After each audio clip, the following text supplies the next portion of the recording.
جا رہی ہے یا شادی ہو چکی ہے ان کو تربیت اولاد کے حوالے سے بھی اسٹڈی بھی کرنا چاہیے، مطالعہ کرنا چاہیے. کیا فرماتے ہیں منیم بھائی؟ جی سلمان بھائی، یہ تو لازمی سی بات ہے کہ ماں ہے یا باپ ہے، یعنی والدین کی یہ بنیادی ذمہ داریوں میں سے ہے کہ اولاد کی ہم نے اچھی تربیت کرنی ہے. نہ ہی یہ صرف باپ کی ذمہ داری ہے، نہ ہی یہ صرف ماں کی ذمہ داری ہے، بلکہ دونوں کی ذمہ داری ہے. نہ یہ باپ یہ سمجھ سکتا ہے کہ جو ہے سارا کام جو ہے میں باہر کرتا ہوں، کماتا میں ہوں، مال میں کماتا ہوں، تو اولاد کی تربیت جو ہے وہ اس کی ماں کرے گی. اور نہ ہی یہ ماں یہ سوچ سکتی ہے، اور نہ ہی یہ ماں کو سوچنا چاہیے کہ گھر کا سارا کام میں کرتی ہوں اور بچوں کو جو ہے اس کے باپ کو ہی سنبھالنا چاہیے. ایسا نہیں ہے، بالکل دونوں کی ذمہ داری بنتی ہے کہ ماں بھی اپنے بچے کی تربیت کرے اور باپ بھی اپنی اولاد کی تربیت کرے. اور سب سے پہلی بات یہ ہے کہ اولاد کی تربیت میں ماں کا بڑا اہم کردار ہوا کرتا ہے. جو ماں کی گود ہے یہ اولاد کی تربیت گاہ ہے، اولاد کی درس گاہ ہے، یعنی اس کا بچے کا سب سے بڑا مدرسہ، بچے کی سب سے بڑی تربیت گاہ یہ ماں کی گود ہے. پہلا سٹیپ بھی یہی ہے. اس کے بعد یہ الگ بات ہے کہ بعد کے اندر جو ہے وہ بچہ معلم کی تربیت میں جاتا ہے، بچی معلمہ کی تربیت میں جاتی ہے، اس کے بعد جو ہے وہ بچہ معاشرے کے ہاتھوں میں جاتا ہے. یہ ذمہ داریاں بعد میں آتی ہیں. سب سے پہلے جو ہے وہ ماں کی گود ہے، اور سب سے پہلے جو تربیت ماں کر سکتی ہے وہ کوئی اور نہیں کر سکتا.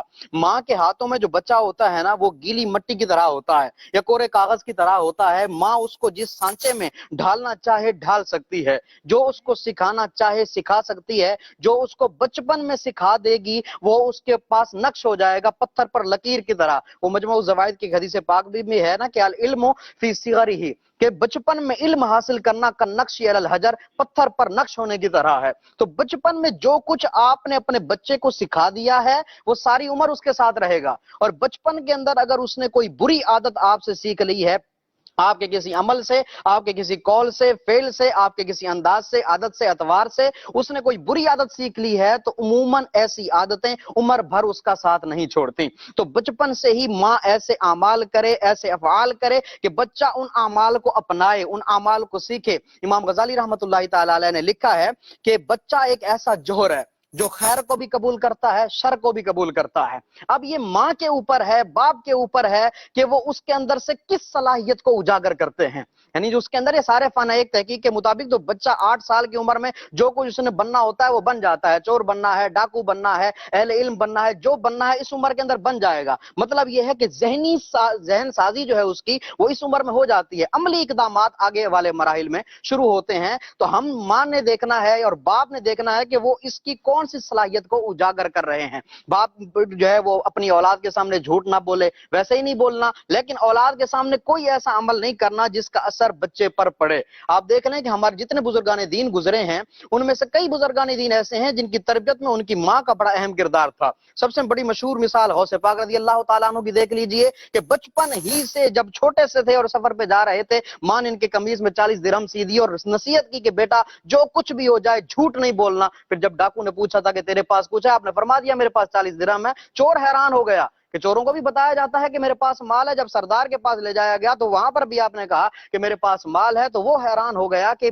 چوروں کو تو نہیں بتایا جاتا کہ ہمارے پاس مال ہے. غوث پاک نے فرمایا میری ماں نے مجھے نصیحت کی تھی کہ کبھی جھوٹ نہیں بولنا. تو آپ کا یہ عمل، آپ کا یہ انداز، آپ کا یہ جملہ پورے ڈاکوؤں کا جو قافلہ تھا ان کی توبہ کا سبب بن گیا. آپ دیکھیں یہ اس کے پیچھے کیا ہے، پیچھے ماں کی تربیت کا کردار ہے کہ ماں نے جو تربیت کی ہے اس کی وجہ سے ڈاکوؤں کا پورا قافلہ جو ہے وہ توبہ طائب ہو گیا. کہ جب یہ چھوٹا سا بچہ اپنی ماں سے کیا ہوا عہد نہیں توڑ رہا تو ہم اپنے رب سے کیے ہوئے عہد کو کیوں بھولے بیٹھے ہیں. پورا قافلہ جو ہے وہ توبہ طائب ہو گیا. اسی طرح بابا فرید الدین کو دیکھ لیجئے، گنج شکر رحمۃ اللہ تعالی علیہ. ماں کی کیا عادت ہوا کرتی تھی کہ ماں جو ہے ان کو دیکھ کہا کرتی تھی کہ بیٹا تم نماز پڑھو تمہیں شکر ملے گی. جب وہ نماز پڑھا کرتے تھے ماں ان کے مصلے کے نیچے شکر کی پڑیاں رکھ دیا کرتی، ان کو بڑی پسند تھی. جب وہ نماز پڑھتے شکر کی پڑیاں مل جاتی بڑے خوش ہو جاتے. بچپن کا عالم تھا، چھوٹے سے تھے. ایک دن ماں کسی کام سے باہر چلی گئی، اب نماز کا وقت ہو گیا. ماں کا دل دھڑکا کیا پتہ نہیں کیا ہوگا. میں تو اللہ کی بارگاہ میں دعا کرنے لگی کہ مولا میں نے جو اپنے بچے کو تیری بارگاہ میں لانے کا حکمت بھرا طریقہ اپنایا ہے، مولا اس کی لاج رکھ لینا. نماز کا وقت ہو گیا. آپ جب واپس آئیں تو دیکھا کہ آپ کا جو چھوٹا جس بابا فرید الدین گنج شکر رحمۃ اللہ تعالی علیہ آپ نماز پڑھ چکے تھے. ماں نے کہا بیٹا نماز پڑھ لی؟ تو انہوں نے کہا ہاں نماز پڑھ لی، لیکن جب لیکن کہا نا ماں کا دل دھڑکا کہ پتہ نہیں روز تو میں شکر کی پڑیا رکھ دیتی تھی، آج پتہ نہیں کیا بنتا ہے۔ اگر میں اس کو اپنے لفظوں میں بیان کروں تو یوں ہو سکتا ہے کہ آپ نے فرمایا کہ آج جو شکر ملی ہے نا اس کا مزہ ہی کچھ اور تھا، کہ اللہ تبارک و تعالیٰ کی طرف سے وہ رکھ دی گئی، غیب کی طرف سے رکھ دی گئی۔ آج دیکھیں کہ اس دور کے اعتبار سے بھی ماں کوئی ایسا طریقہ اپنا سکتی ہے، ایسا انداز اپنا سکتی ہے کہ بچوں کو نمازی بنائے کہ بیٹا آج میں تجھے تیری پسند کا کھانا پکا کے کھلاؤں گی، آج تو نے نماز پڑھنی ہے۔ یعنی ایسے کام کرے کہ بچے کے اندر یہ اچھی عادتیں ڈالے۔ اگرچہ امام غزالی نے لکھا ہے کہ عبادت جو ہے وہ اولاً ریا ہوتی ہے، پھر عادت بنتی ہے، پھر عبادت بن جاتی ہے۔